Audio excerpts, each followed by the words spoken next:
everybody, I am Crystal Clear 101. Welcome back to the channel. It's a brand new year. Hopefully I'll try and get some more videos out this year. It's been a rough couple of months since I last released a video. I'm not going to go into details. But I figured I'd go ahead and start off this year with another Star Wars toy review. And today I'll be looking at Obi-Wan Kenobi. This figure was released in late 2017. This figure was released under the Star Wars The Last Jedi line. He is a general release, and his suggested retail is about $7.99. Now, before I go any further, let's take a quick look at his packaging. And now let's take a quick look at the packaging for Obi-Wan here. First off, in the top left-hand corner, we have the Star Wars logo.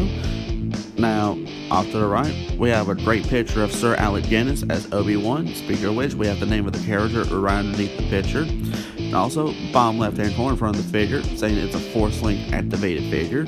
Now, on the reverse side, not a whole lot going on. We just have the Star Wars logo on the top, and saying it's got Force Link technology. And with that being done, let's get straight to the review itself. And with that, let's go ahead and take a closer look at the figure.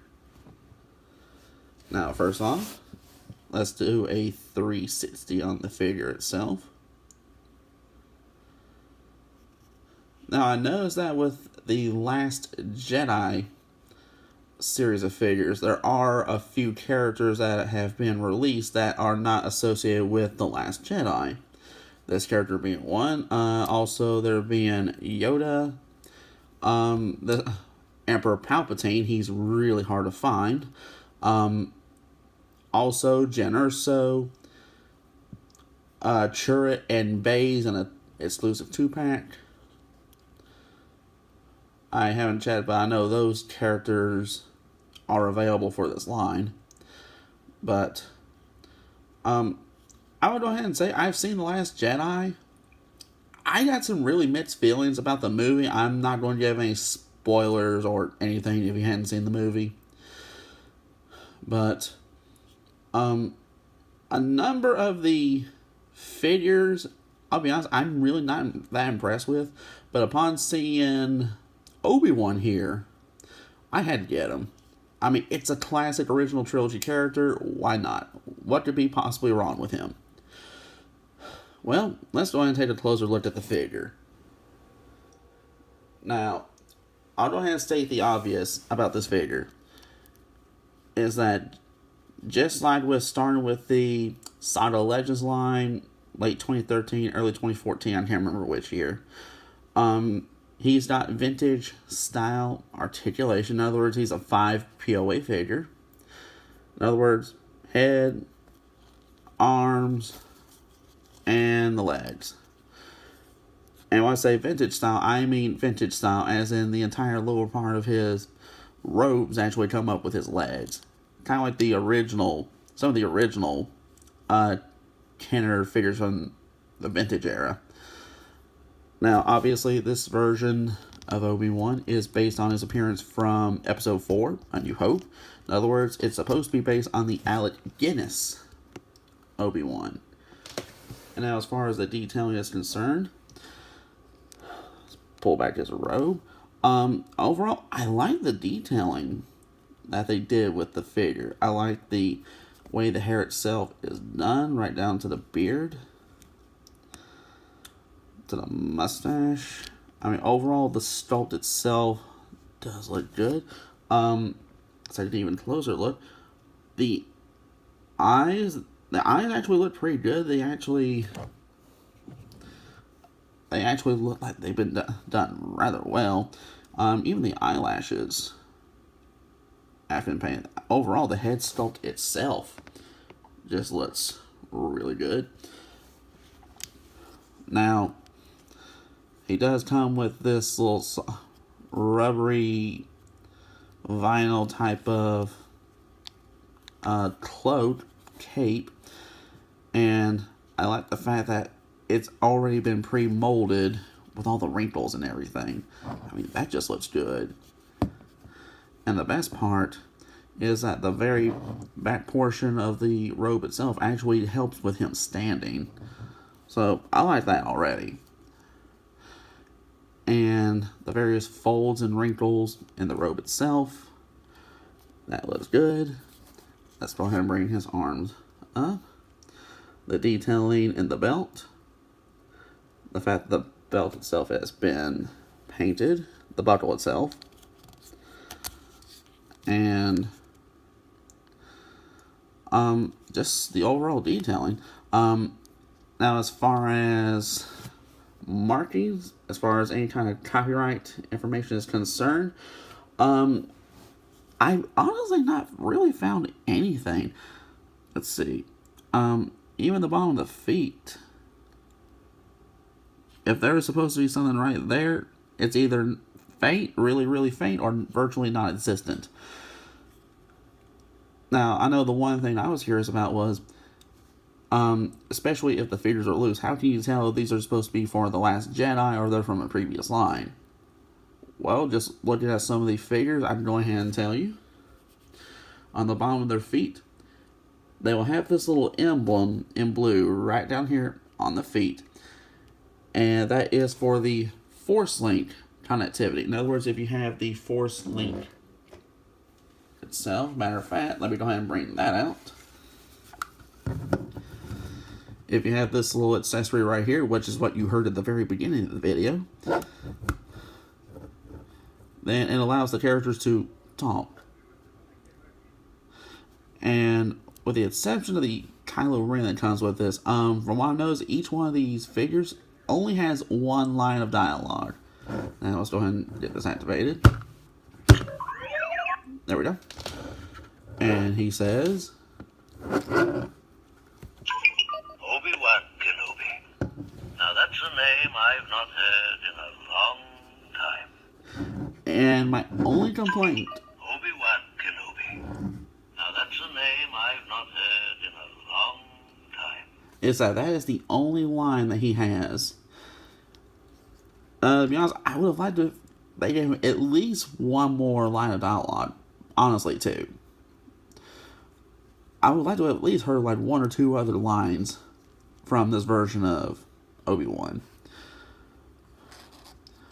The main one I think I would like to have heard, honestly, would have been him saying, "If you strike me down, I shall become more powerful than you could possibly imagine." I would love to have heard that from this figure.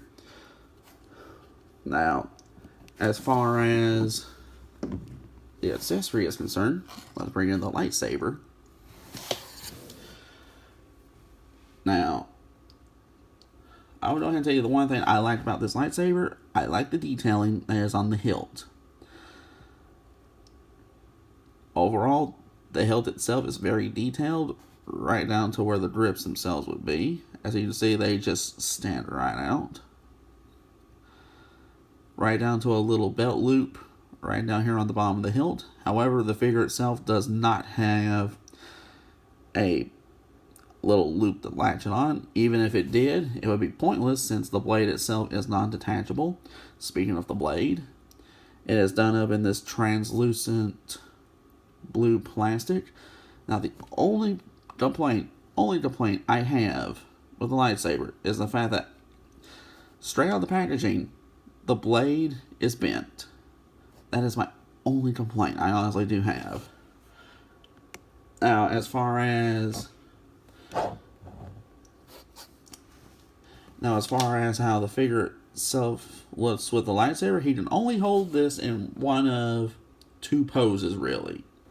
The first pose is where he has the lightsaber activated by his hip, kind of like when you saw him first activated when he encounters Darth Vader. The other pose, which I think is even more cool, is the fact that the way his arms are positioned is where he brings up the lightsaber directly in front of his face, moments before he sacrifices himself to let the members of the Millennium Falcon escape. The only complaint I have about with this pose right here, while it looks cool from the side, is that from the front, it's crooked just a little bit to one side, and it doesn't look like he's getting ready to sacrifice himself. It looks like he's actually getting ready to almost finish, like he's getting ready to swing his saber. It's a minor complaint, but other than that, this is actually a really cool pose. You can have the figure. It makes for a really cool little display option, actually. Now, do I have any complaints about the figure itself? Yes, I actually do have like 2 complaints I do have. The first one is stereotypical to virtually any Star Wars character that has a lightsaber. As you can see, his lightsaber is very loose in his hand. I barely applied any pressure, and his lightsaber just fell out. Now let's leave it right there. The other one is, depending on how you fool with the cape itself, there can be gaping holes separating between the cape itself and the arms. Now, right over here, it's not quite as noticeable. However, when you go over to this side, it's very noticeable. I mean, even if you try to straighten up this side right over here, trying to get it, less noticeable. I actually have had it more noticeable right over here. I mean, that's really my only complaints, is that depending on which side it's on, either way, it'd be a little bit of a distraction. That's really my only complaints, aside from only having 1 line of dialogue in this figure. But other than that, I think it was actually a pretty cool little Obi-Wan. And overall, what are my thoughts on this particular version of Obi-Wan Kenobi? I mean, overall, it is a decent figure. I do like it. My only complaint is that it's part of the Last Jedi line. That is my only complaint. But even then, even with it being part of the Last Jedi line, you can still use the little Force Link wrist thingamajig.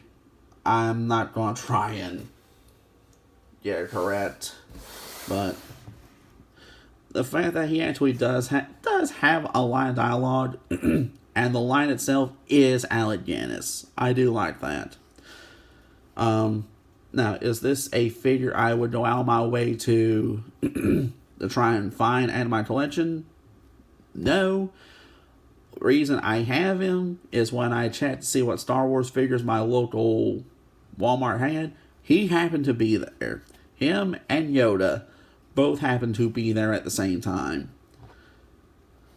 And this is just a character I haven't been seeing quite as much. And not to mention that I don't even have a Obi-Wan in my collection at the moment other than this one.